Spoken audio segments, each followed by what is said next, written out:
All right, so we're going deep on this Super Bowl 2025 thing you sent us. Oh, yeah. I'm seeing like a ton of searches about the halftime show. Uh-huh. Kendrick Lamar, They Not Like Us lyrics. Okay. Even a little bit of Serena Williams and Drake mixed in there. What's the story here? Yeah. Trying to remember a specific detail or something? Yeah, that's a good question. Yeah, we've got Kendrick Lamar Super Bowl, obviously, but then Mm. it gets a little interesting. Kendrick Lamar jeans, Oh, wow. Celine flared jeans, so you were clearly paying attention to the fashion. Yeah. And then, hold on, Bukid Grand National Buco GNS. Oh, What is this? interesting. Is this like a clue to some hidden car part of the performance that I missed? Well, those car searches are intriguing. Yeah. It's worth noting that Kendrick is a known car enthusiast, so Oh, okay. perhaps those searches reflect a blend of your interest in the Super Bowl spectacle and then your own passions. Okay, so maybe we're piecing together a little bit of your personal interest along with the Super Bowl details. Yeah. Fascinating. Okay, now back to the halftime show itself. Okay. We know Kendrick Lamar headlined, Right. but there seems to be a lot of curiosity about guest appearances. Absolutely. Yeah. We see searches for SCA Drake, Uh-huh. even Samuel L. Jackson, Wow. but none of the searches definitively confirm anyone joined Kendrick on stage. Oh, really? Yeah, so it seems like everyone was trying to predict the surprise guest beforehand. Yeah, the Super Bowl halftime show is always like a breeding ground for like rumors and speculation. Oh, for sure. Especially in the age of social media. Yeah. But speaking of speculation, let's talk about those They Not Like Us searches. Okay. There are a lot of them, and they seem to be connected to some like deeper meaning. Yeah, they not like us is a phrase with deep roots in social commentary, Mm-hmm. often used to express feelings of marginalization. Right. Given Kendrick's history of tackling complex social issues in his music, it makes sense that these lyrics would be a point of interest. Right. This isn't just some catchy phrase. No.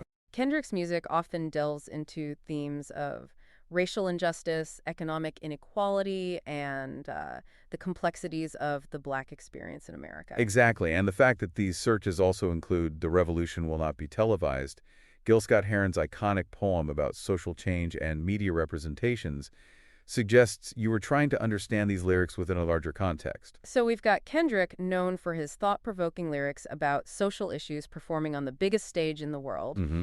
and you're digging into a phrase that suggests a challenge to the status quo. Yeah. There's definitely something deeper going on here. It makes you wonder how those themes played out in the Super Bowl performance itself. Yeah. Did Kendrick use his platform to spark a conversation about these issues on a national stage? Right.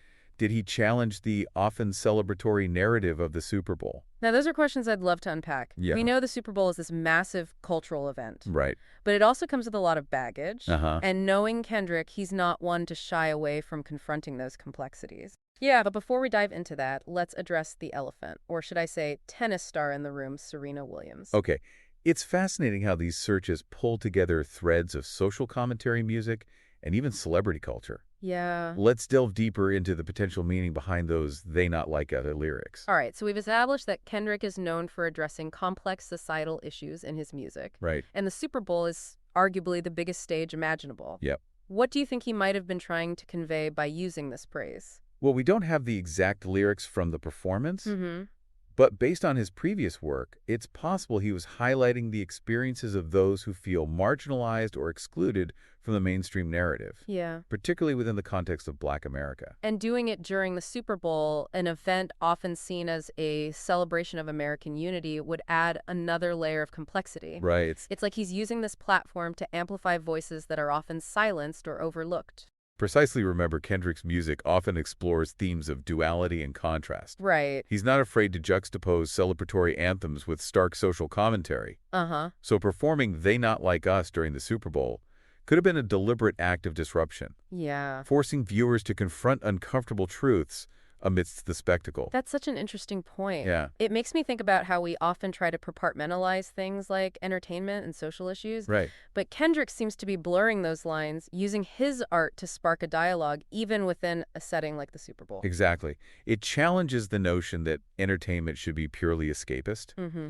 And the fact that you were searching for the meaning of these lyrics suggests that you, too, were engaging with this deeper level of interpretation. You know, it makes me think about how "The Revolution Will Not Be Televised" is also tied into those searches. Right. That poem is all about challenging the mainstream media narrative and how it often ignores or downplays social movements.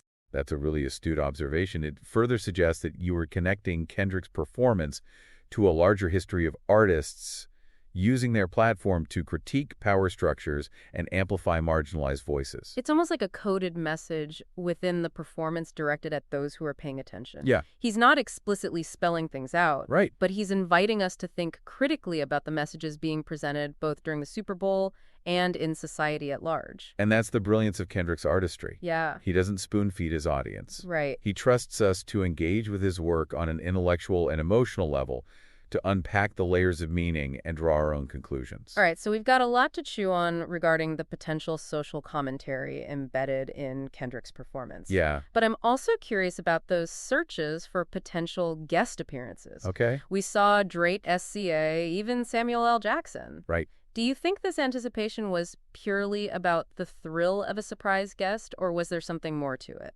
I think it's a combination of factors. On one hand, there's the element of spectacle that's become synonymous with the Super Bowl halftime show. Right. People love the surprise factor, the did that really just happen moment. Right. It's like everyone's playing their own Super Bowl fantasy draft trying to predict who's going to show up. Exactly, but I also think there's a deeper connection at play. Okay. The searches for artists like SCA and Drake, who are also known for their socially conscious lyrics, suggest a desire to see a collective statement being made. Yeah. Perhaps you were hoping for a collaboration that would amplify the message even further. It's like you were looking for a unified front, a collective voice speaking truth to power on that stage. Right, And then there's Samuel L. Jackson. right. That one throws a bit of a curveball into the mix. Definitely, it makes me wonder if you were envisioning some sort of theatrical element to the performance. Okay. A spoken word segment, perhaps, or maybe even a subtle nod to his iconic role in Pulp Fiction, which could tie into the themes of rebellion and challenging authority. Now, that would have been unexpected, Yeah. but it speaks to the power of imagination and how we as viewers often project our own hopes and expectations onto these large-scale events. We want them to be more than just entertainment. We want them to be meaningful, to reflect our values and beliefs. And those expectations are heightened when it comes to someone like Kendrick Lamar, Right. who has established himself as an artist who's not afraid to push boundaries and challenge the status quo. Speaking of challenging the status quo, let's circle back to the other big mystery surrounding this Super Bowl. Okay, Serena Williams and Drake. right. We know they have a past, and your searches definitely indicate an interest in their current status. Yeah. But the question remains, was Serena even at the Super Bowl? Okay, so we've explored like the lyrical depth of They Not Like Us, the speculation surrounding guest appearances, and even the lingering curiosity about Serena Williams and Drake. Yeah.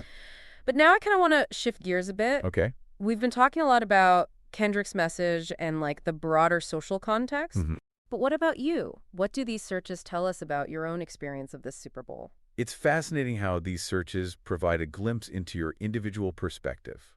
Remember those searches for Kendrick Lamar jeans and Celine flared jeans? Yeah. It shows you were paying attention to the visual details, the aesthetics of the performance. It's true. I'm a sucker for a good stage outfit, and it seems like Kendrick made a statement with his wardrobe choices. Absolutely, and it speaks to the multifaceted nature of these large-scale events. Yeah. They're not just about the music or the game itself. Right. They're also about fashion, about creating a visual narrative that complements the overall message. It's like you were experiencing the Super Bowl on multiple levels, engaging with the performance as a whole, from the lyrics to the visuals. Right. And then there are those car searches, Buick or National Buick GNX. Yeah. Those seem to be more aligned with your personal interests. It's a great example of how our individual passions can intersect with these shared cultural experiences. Right. Maybe you were researching those cars as a potential project, or perhaps they simply caught your eye and sparked a curiosity. Yeah, maybe you were even picturing Kendrick cruising around in one of those classic Buicks. Right. Regardless, it shows how even seemingly random searches can reveal a lot about our individual tastes and interests. Exactly. It's a reminder that even in a world of shared experiences, we each bring our own unique perspective to the table. And that's what makes these deep dives so fascinating. We're not just analyzing an event. Yeah. We're exploring how one individual engaged with it, how they connected the dots and formed their own interpretation. It's like we've created a digital fingerprint of your Super Bowl experience, a snapshot of your interests and curiosities at that moment in time. Precisely. And it highlights the active role we all play in shaping our understanding of the world. We're not simply passive consumers of information. We're constantly seeking, exploring, and making connections. So as we wrap up this Super Bowl deep dive, what would you say is the key takeaway for our listener? I think the overarching message is the importance of curiosity and critical thinking. Your searches demonstrate an active mind, one that's not content with simply observing, but wants to understand the deeper meaning, the context, the connections. And in a world saturated with information, that skill is more valuable than ever. It's about being an active participant in the information landscape, not just passively scrolling through it. It's about asking questions, digging deeper, and forming your own conclusions. Exactly. So to our listener, I leave you with this.